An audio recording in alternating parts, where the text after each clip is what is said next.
Hello friends, I am Abhishek Khare. Welcome to Career Platform YouTube channel. Today I will discuss parts of speech of English grammar. आज हम parts of speech के बारे में पढ़ेंगे. आइए देखते हैं हम देखते हैं इंग्लिश बेसिक इन्फॉर्मेशन क्या है. देखिए एक्चुअली आपको बता दूं कि इंग्लिश एक लैंग्वेज है. इंग्लिश एक लैंग्वेज की तरह कार्य करती है. देखिए इंग्लिश का ओरिजिन कहाँ से हुआ है.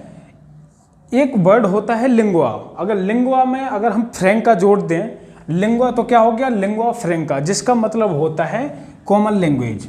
कॉमन लैंग्वेज जैसे दो व्यक्ति हैं, दो व्यक्ति आपस में कॉन्वर्सेशन करने के लिए क्या कॉमन लैंग्वेज का यूज़ करते हैं. ठीक है, तो लिंगुआ फ्रैंका क्या होता है, कॉमन लैंग्वेज.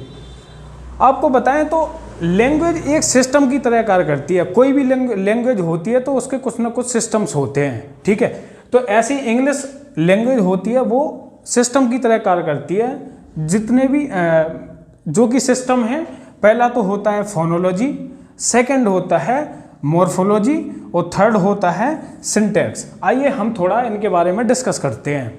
आपको बताऊं तो फोनोलॉजी दो रूट वर्ड से मिलकर बना है. पहला तो है फोन और सेकंड है लॉजी.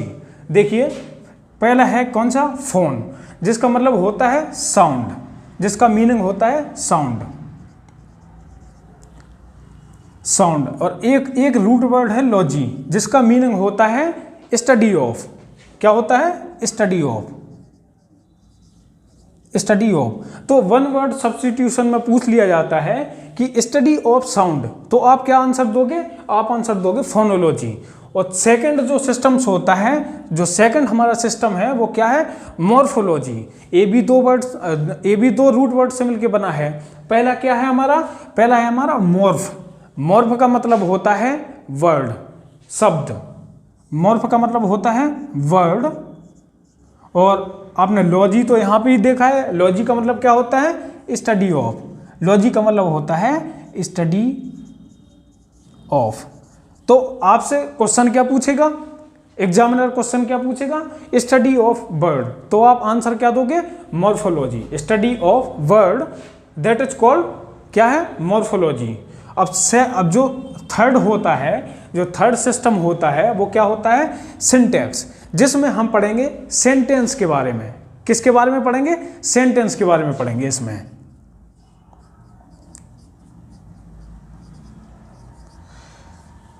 इसको हम सबसे लास्ट में डिस्कस करेंगे सिंटैक्स को, कि सिंटैक्स होता क्या है.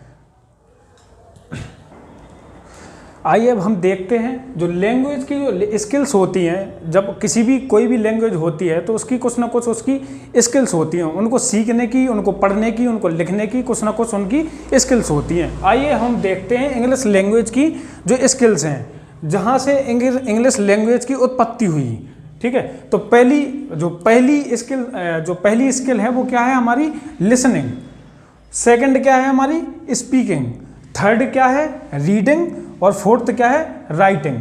अब लिसनिंग और स्पीकिंग किससे रिलेट है. अच्छा आप खुद सोच के बताइए, खुद अपना माइंड लगाइए कि लिसनिंग और स्पीकिंग किससे रिलेट करेगी. तो अभी मैंने आपको बताया था फोनोलॉजी.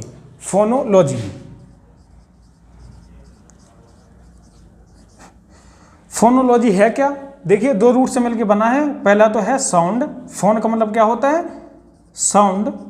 और दूसरा क्या है, लॉजी. लॉजी का मीनिंग क्या होता है, लॉजी का मीनिंग होता है स्टडी ऑफ.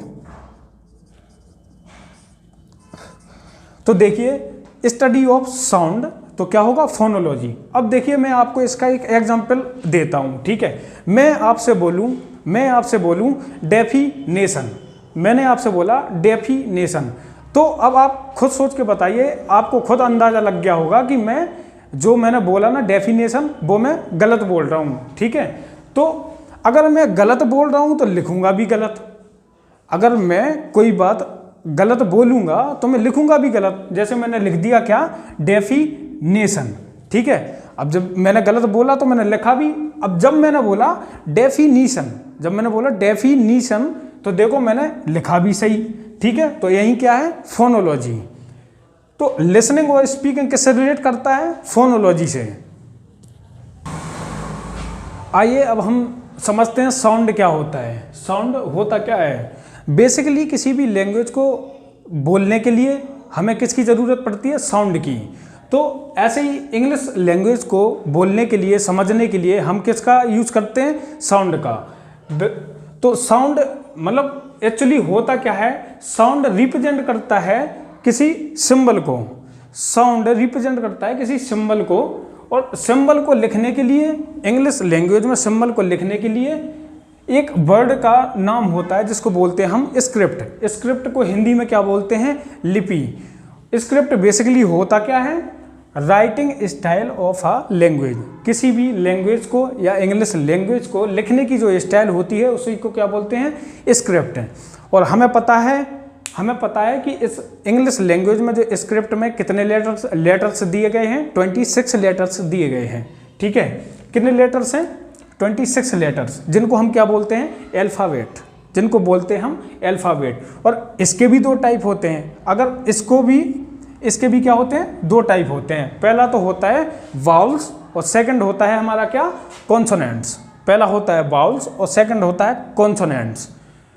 अब वाउल्स कितने होते हैं? हम सब जानते हैं 5 होते हैं। कौन कौन से होते हैं? एक ए, ई, आई, ओ, यू। इसके अलावा जितने भी हैं सारे क्या हैं? कॉन्सोनेंट्स। अगर वाउल्स और कॉन्सोनेंट्स को भी हम ऐड कर दें तो क्या बनता है? एक नया शब्द क्या बनता है?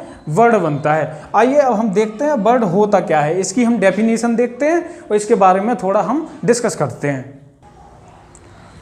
आइए अब हम देखते हैं वर्ड की थोड़ी हम डेफिनेशन पहले देखते हैं। वर्ड बेसिकली होता क्या है? Meaningful unit of letters. Meaningful unit of a letters.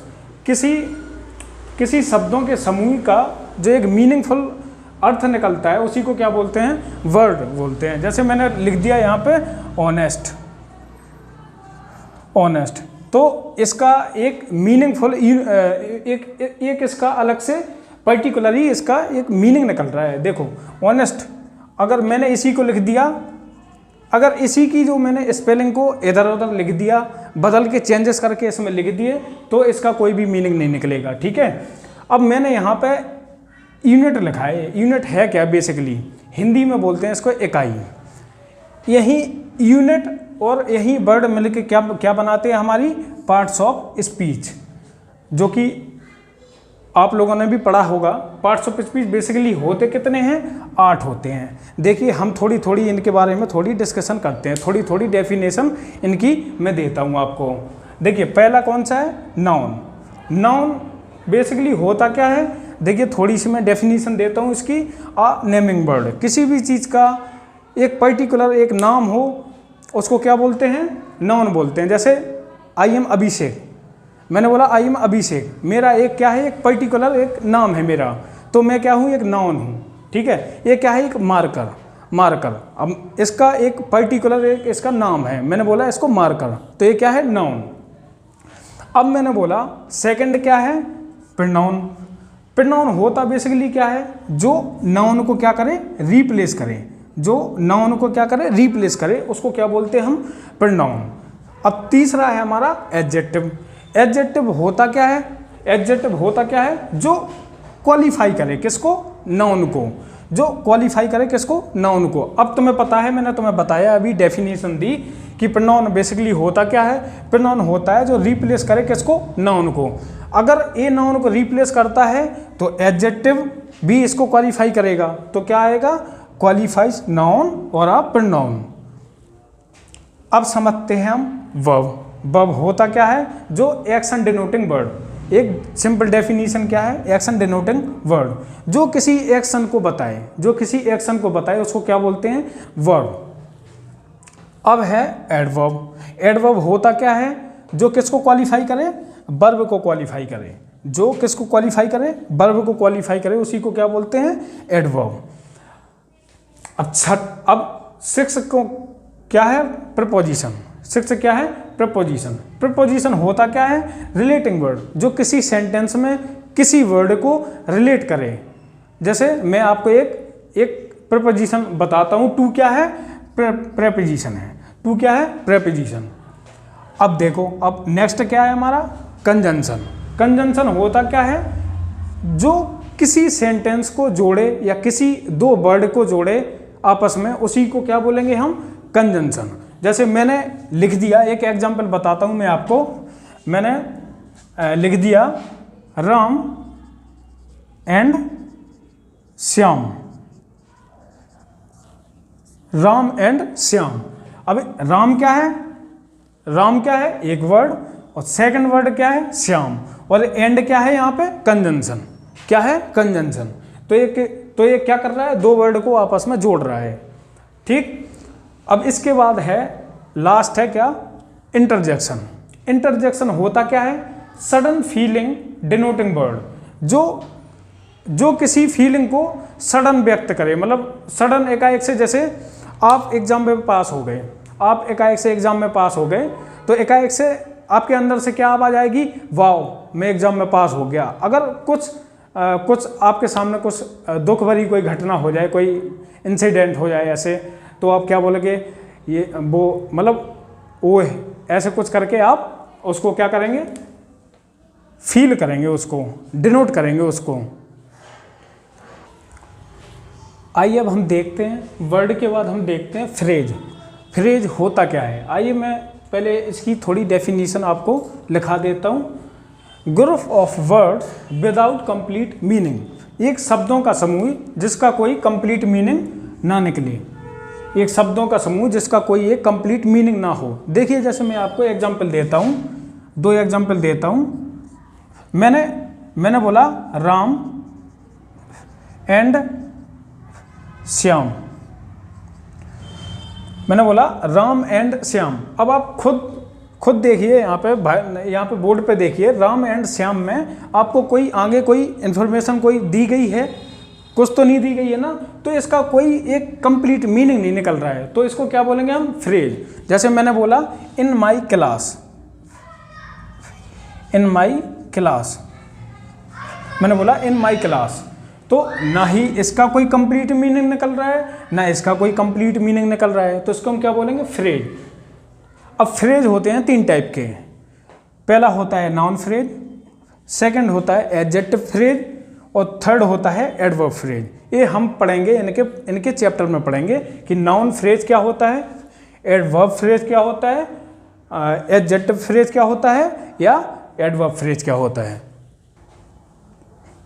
आइए इसके पहले अभी हमने देखा था फ्रेज। फ्रेज क्या होता है, फ्रेज क्या होता है, group of words without complete meaning. आइए अब हम देखते हैं सेंटेंस क्या होता है। सेंटेंस होता है एक group of words with complete meaning, with complete meaning, एक शब्दों का समूह जिसमें जो कि एक कंप्लीट मीनिंग दे रहा हो, उसको हम क्या बोलते हैं, सेंटेंस बोलते हैं, ठीक है। अगर मैं आपको बोलूं कि मुझे गरम गाय का दूध पिलाओ, मैं आपको बोलूं कि मुझे गरम गाय का दूध पिलाओ, तो आप बोलोगे कि ये तो बात गलत है, ये अरेंज ही नहीं है कहीं से कोई भी सेंटेंस। हालांकि मीनिंग ज़रूर निकल रहा है, लेकिन कोई भी चीज़ इसमें अरेंज नहीं है। तो हमें किसी भी लैंग्वेज को या इंग्लिश लैंग्वेज में अरेंज करने के लिए हमें क्या सबसे इम्पोर्टेंट बात क्या होती है, उसको अरेंज करना, arrangement of words, arrangement of words. तो हम क्या बोलेंगे, मुझे गाय का गर्म दूध पिलाओ, तो ये वर्ड क्या हो गया, ये सेंटेंस क्या हो गया, अरेंज हो गया, ठीक है। इसको हमने सही लगा लिया, तो हम क्या बोलेंगे, अरेंजमेंट ऑफ वर्ड्स। और अरेंजमेंट ऑफ वर्ड्स क्या होता है, एक स्ट्रक्चर, एक शब्द, एक सेंटेंस का स्ट्रक्चर होता है, ठीक है। और स्ट्रक्चर को ही क्या बोलते हैं, सिंटैक्स। इसके पहले अभी हमने पढ़ा था, सिस्टम्स में पढ़ा था कि सिंटैक्स क्या होता है।